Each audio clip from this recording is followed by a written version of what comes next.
Hello. It's good to finally be here 2 minutes into the hour. I've had some technical issues, so hope you are well.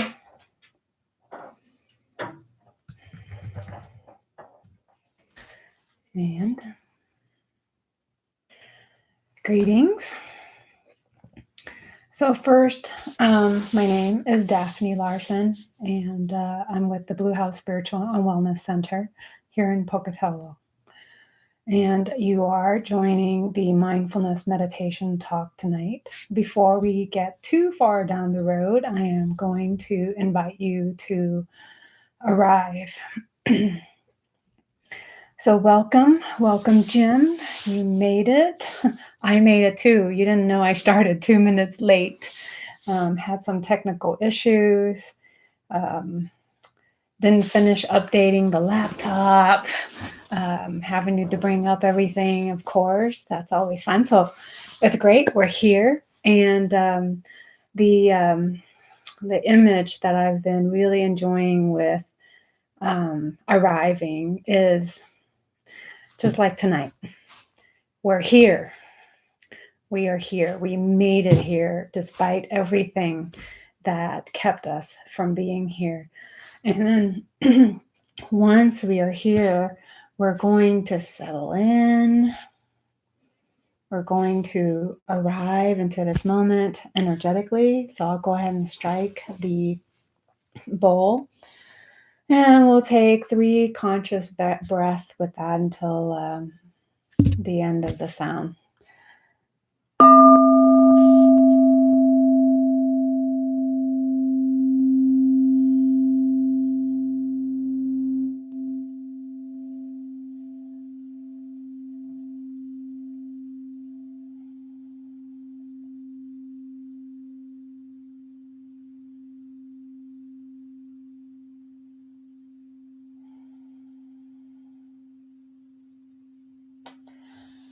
Put down my bags of travel and just setting it down and being fully present. Well, how's everyone doing tonight? How was Easter? Very good. I'm pulling up my talk. Okay. Well, welcome. All right. Gonna make the font a little bit bigger so it'll be easier to read. So today we're going to be talking about how we can use the future as the starting point to mindfulness and compassion. So personally, I am thoroughly enjoying this time right now that we have to slow down. I have no idea how I've done the things I've done in the past because even now, with all this time, I am still rushing tonight, for example, or not getting the stuff that I wanted to do done and learning to say, you know what, I'll do that later. So I really enjoy this time to slow down. How about you? Have you found any joys in slowing down? I've enjoyed also to take respite from myself and the socially accustomed self to do more, to be more. There's so much of me that like to be busy, that want to do more. And then at the same time, I've learned that there is this little Daphne, we'll call her, that feels like I got to be doing more. I'm not doing enough. So it's hard to learn to say that, you know what, I've done enough. I've done enough for now. And so this time of being shelter in place has been so good for me. For me to slow down and to really get to know myself and to learn what drives me a little more from the anticipatory, the anxious state of I want to do more to make myself feel better about myself, but also to know what really matters to me. What do I want to keep on my plate? Who's important in my life? What's important to me? And that's how I choose to spend my time. So it's really a nice window to seeing myself in a more close-up view. Typically, I like to be not here.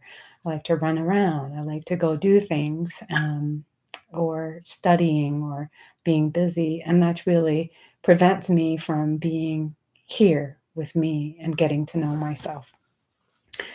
I don't know if you feel that way about yourself at all.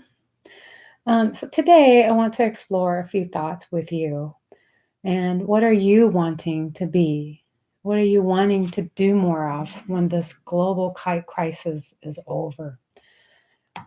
What can't you wait to do when you are free? Whatever it is that you think you want to do, now is the moment to begin. If you think you want to go on vacation after this is all over with, spending time with your loved ones, um, what do you want to do? And I want you to think deeper about that. Why do you want to do what you want to do? Why do you want to go where you think you want to go? Is it to see new things? Is it to see something beautiful, something you've never seen before, or somebody else told you is beautiful and you have to go? So think about what it is that you want to go do and go see. If you want to, you can write down thoughts on your own paper.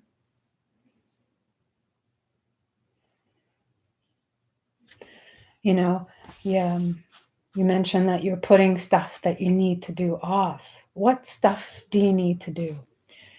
So once you think about what it is that you want to do, and let's go further. Let's find out why you think you need to do them. Is it a necessity? Is it um, something has to be done, or else it's the end of the world? Well, obviously not. Obviously not. Or maybe it's something that you want to do because it brings you joy and happiness. Or is it that something you think will bring you peace? Or maybe you need some excitement in your life. You can't get it from good old Pocatello or wherever you are. So ask yourself, if you would, what is it that you really are craving for to fulfill this future thing, to be able to do? What are you really craving for? So dig deep, if you would. And it's an invitation.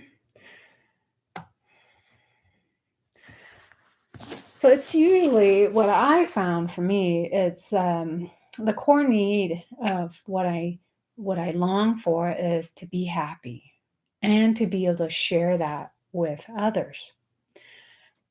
And it's important to remember that we are social beings. We live in a tribal world. We live in communities. We live in families. So we are tribal beings. We came from that, and we still are tribal. And we also depend on others, and others depend on us. We're in this boat together. And I like to remind myself that we are more alike than different. And that being more alike is we all crave to be happy, to be loved, and to share our love with someone else. So, as humans, we evolved because our ancestors were on the lookout for dangers. Where's the tiger? Because if you don't know where the tiger is, you could be eaten, right? Is that red fruit good to eat? How about the root that's in the ground? How did we learn all these things we can and cannot do or eat or take? So we remember, we are designed by nature to remember the bad things, the dangerous things, because that's how we evolve. And that's known as the negativity bias. So our brain is designed to remember negative things. That's so important to remember. I need to remind myself of that too. One of the things that we also remember is our mental states that we typically find ourselves in that are associated with the negativity bias. These mental states are there are three basic ones. There's anger, there's fear, and then there's sadness. And anger can be something like irritation or frustration. Fear is tension, worry, anxiety, and stress. Sadness is loneliness, insecurity, and depression. Those are just some examples. You probably can think up of your own ways of how these mental states become our habits and they go together with a negativity bias. These mental states become our habits of our mind, also much like the habits of how we eat. Um, Eating chocolate, ice cream, cake, donuts, they make me feel good, only temporary. Drinking a glass of wine relaxes me or some people, or maybe having a cold beer or popcorn. So, habits, just like anything, can be good or can be bad.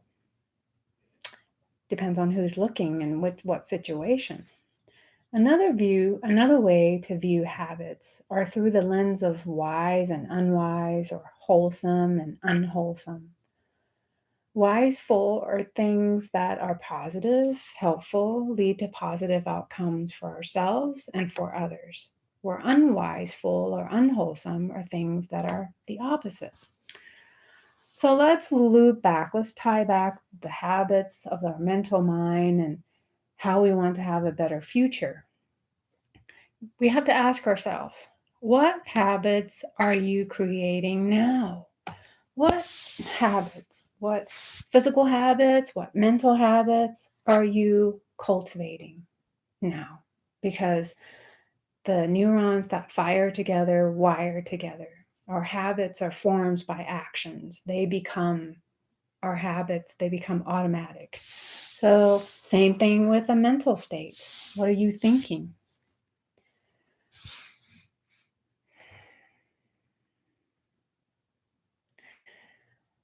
So, think about what you are creating now, what you are doing now, and then compare that to the future of where you want to be. What's the gap? What's the disconnect? How do you bridge this gap?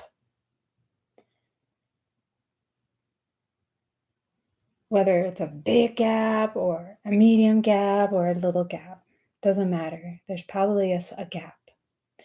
So then remember that the future begins now. We lay the foundation of the future in the here and now.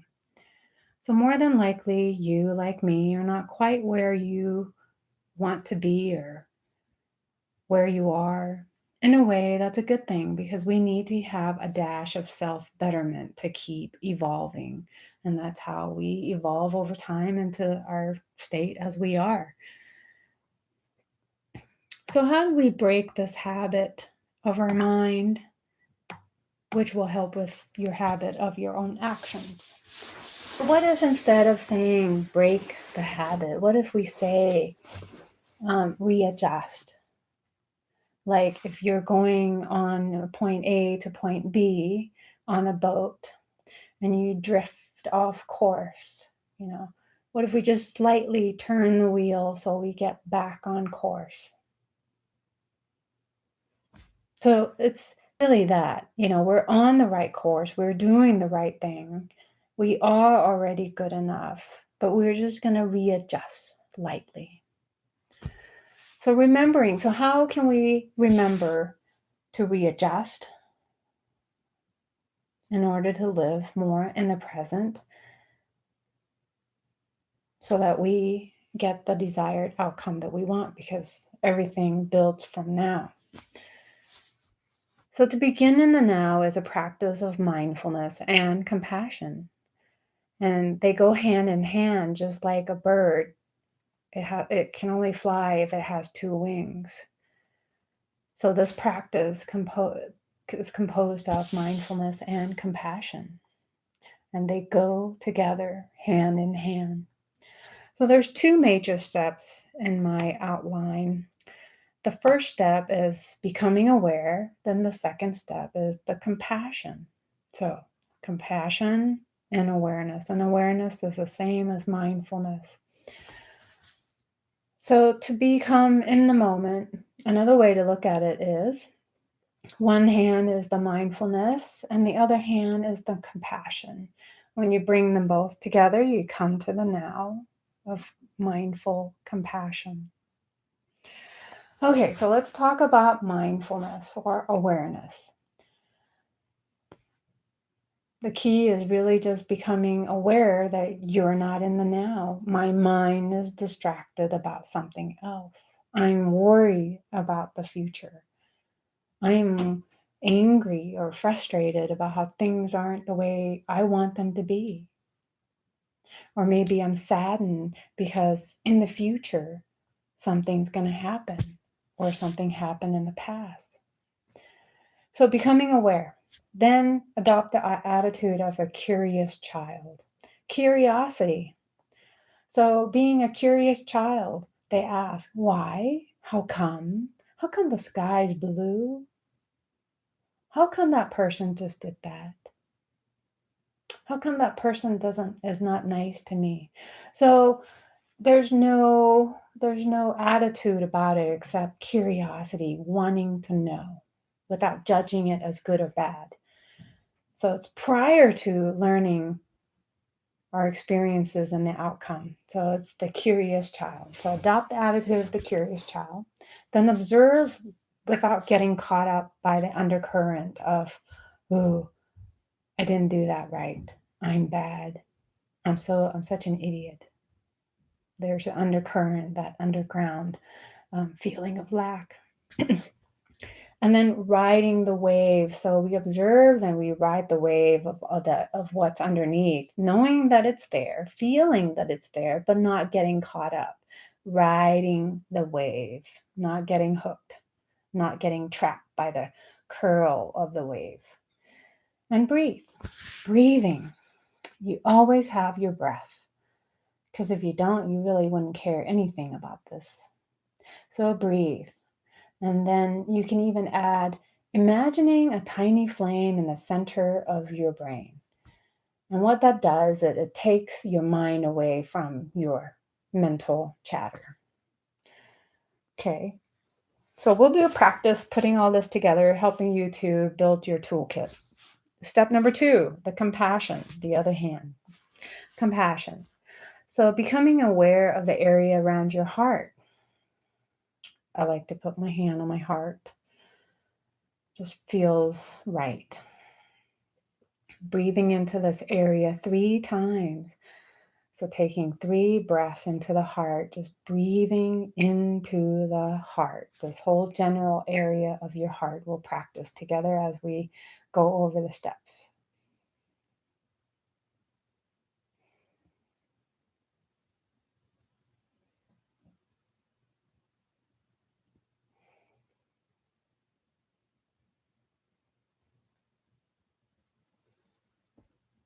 Then imagining that you're cradling your heart with a tender touch of a mother who's very caring about this tender heart. So imagine that you are with the attitude of a caring mother, cradling this heart, holding to this heart. And breathe with this 3 more times, breathing the tenderness, breathing in tenderness into the heart, breathing in caring into the heart, breathing in nurturing into the heart. and then repeating some kindness phrases.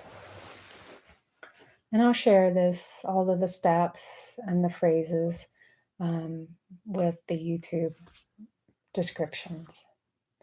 So we'll do a little bit of practice together.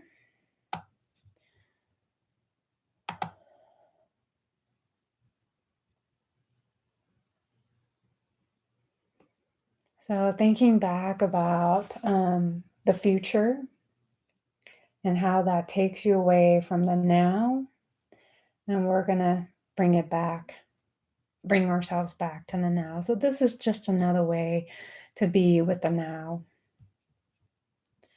Okay, so let's go ahead and practice together.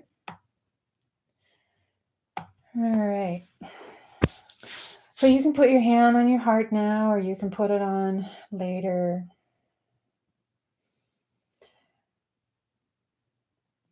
So allow your mind to think back about how you're angry or stressed or sad that you can't do what it is that you want to do.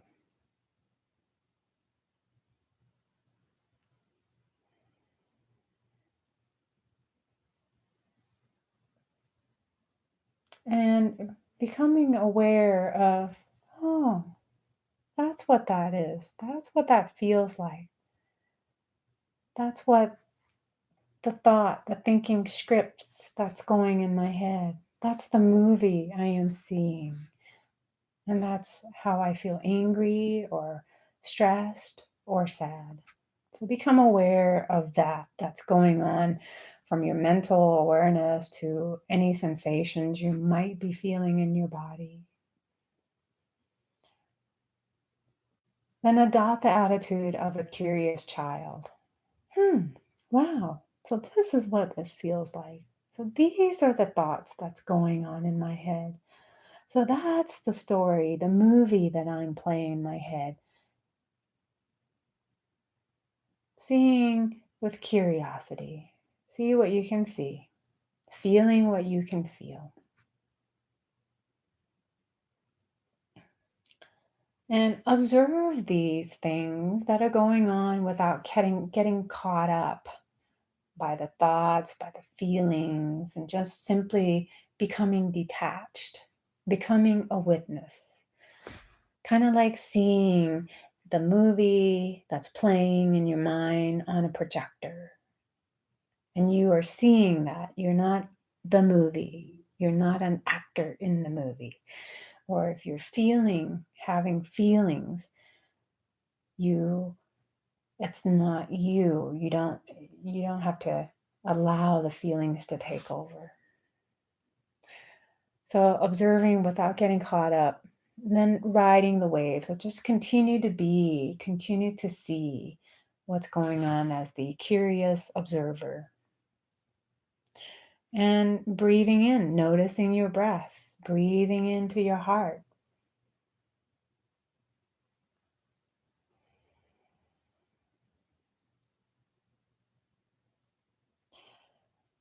Breathing into your heart again. And really feel the consciousness. Be conscious about the breath that you're taking in and letting go. Becoming consciously aware of your in-breath and becoming aware of letting go of your breath.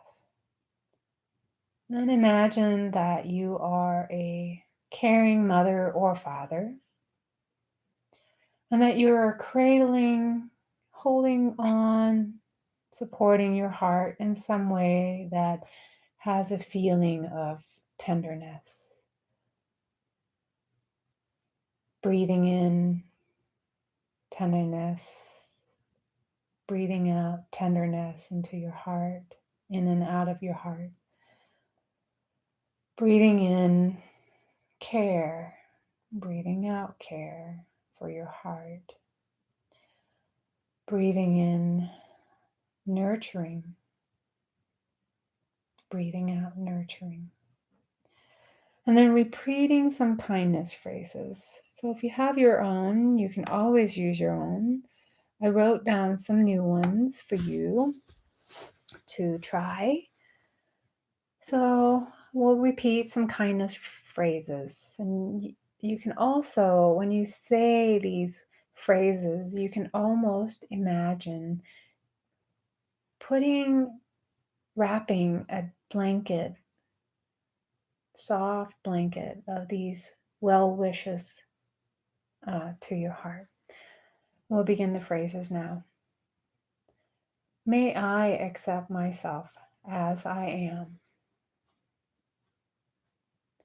May my heart be healed and at peace. May my mind be healed and at peace. May I live joyously in the now.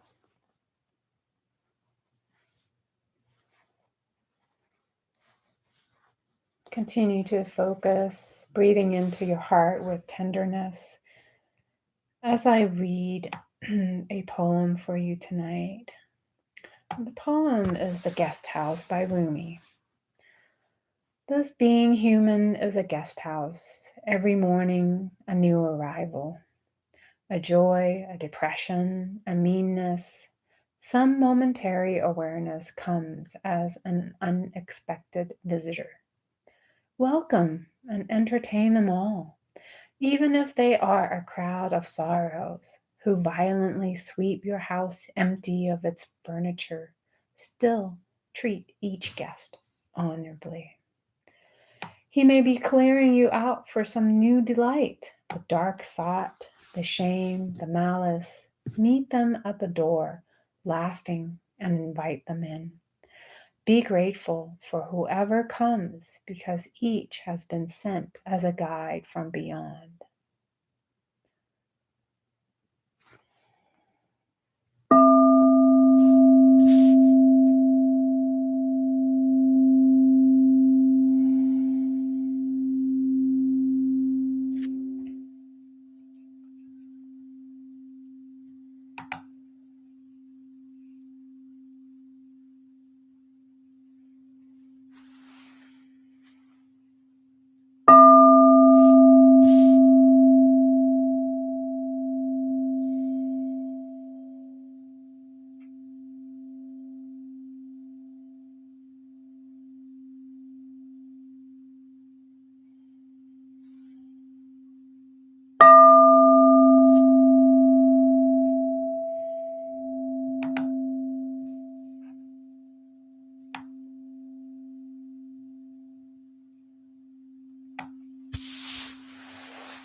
So, to summarize, the two steps are the mindfulness and the compassion, bringing them both together to the now.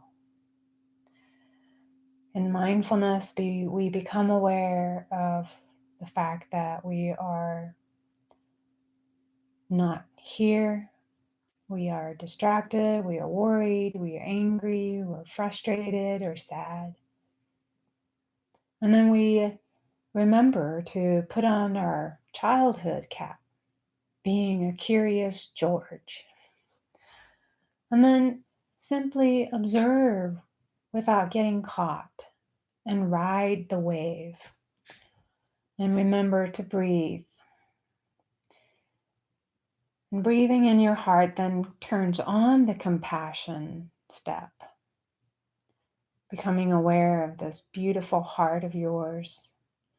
And breathing into your heart, imagine that you are your mother or your father and you care very much for this tender heart who's innocent and naive.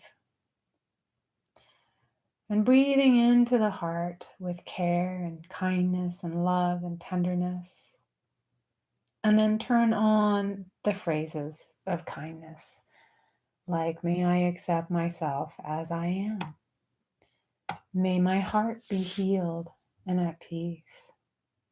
May my mind be healed and at peace. And may I live joyously in the now. So pretty simple, but simple doesn't mean it's easy to practice. And it's a practice, not a skill that comes and we can just put it in like an app on our phone. We can't just say, hey, I'm going to turn on this mindfulness compassion app inside me and it's going to take care of it right now. No, I wish. At least not yet, anyway. We don't have that capability. So turn on the mindfulness and the compassion and breathe into the now and your heart and remember to be kind. So if we have any questions, I'd love to take them. Yes. And as you mentioned in the I have committed to doing them, and as you feel, I'm putting words into your mouth, because you committed to doing these things that now you cannot do, people count on you. What layer of feelings is underneath these? For me, if I committed to something and I can't do something, I feel guilty. I feel frustrated. And why? Because for me, when I committed to something, I want to help someone. I want to be of service. I want to be valued. And because it makes me feel good to help other people, especially in something that I can help them with. So then I don't feel good. And then I think that other people might be disappointed at me. So deep, that nugget, so to speak, that void underneath all of that is, I want others to like me. I want others to appreciate me because I have something of value, that I'm worthy. So then I'm saddened.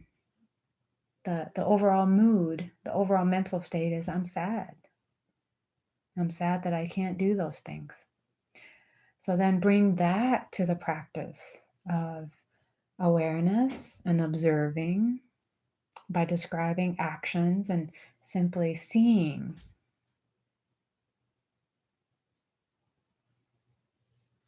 As if somebody else was looking at that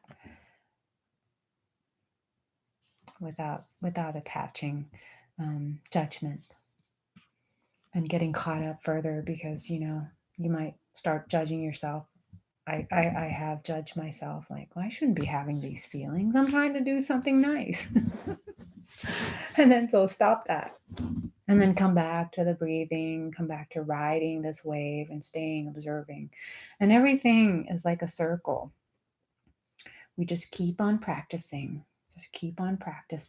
becoming mindful, becoming compassionate, becoming mindful, becoming compassionate. Breathing into your heart kind of drops you into the middle.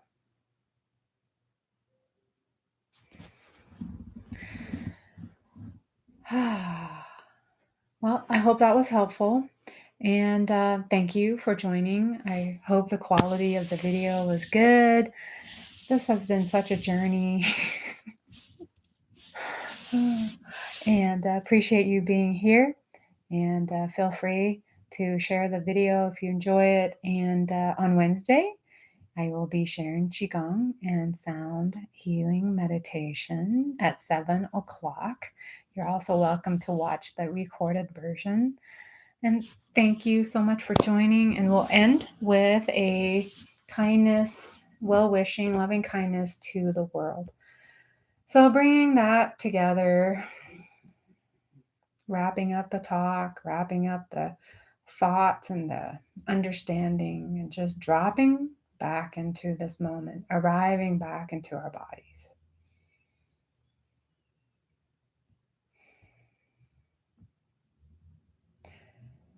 Cradling your heart with care, breathing in to your heart May I be loved and cared for. I accept myself just as I am. I am good enough. I am enough. And now let's bring in humanity. Let's bring in this mess of humanity. Just like us, they don't want to suffer. They want to be happy. They want to be at peace. So through our own tenderness in our hearts, putting the humanity into your heart, breathing into your heart now as we hold them both, humanity and ourselves in this magical heart. Breathing in, may I be good enough, to may we be good enough. May we be safe. May we be healthy. May our mind and hearts be at peace. And may we be loved just as we are. May we be loved just as we are.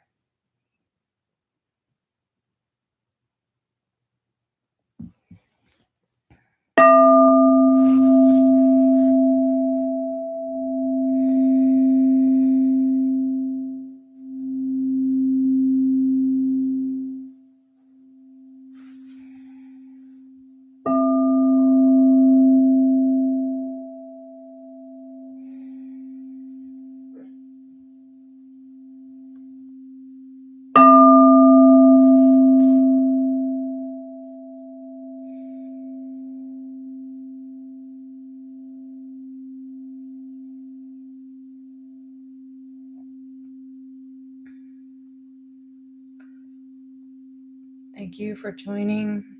May you stay healthy and safe.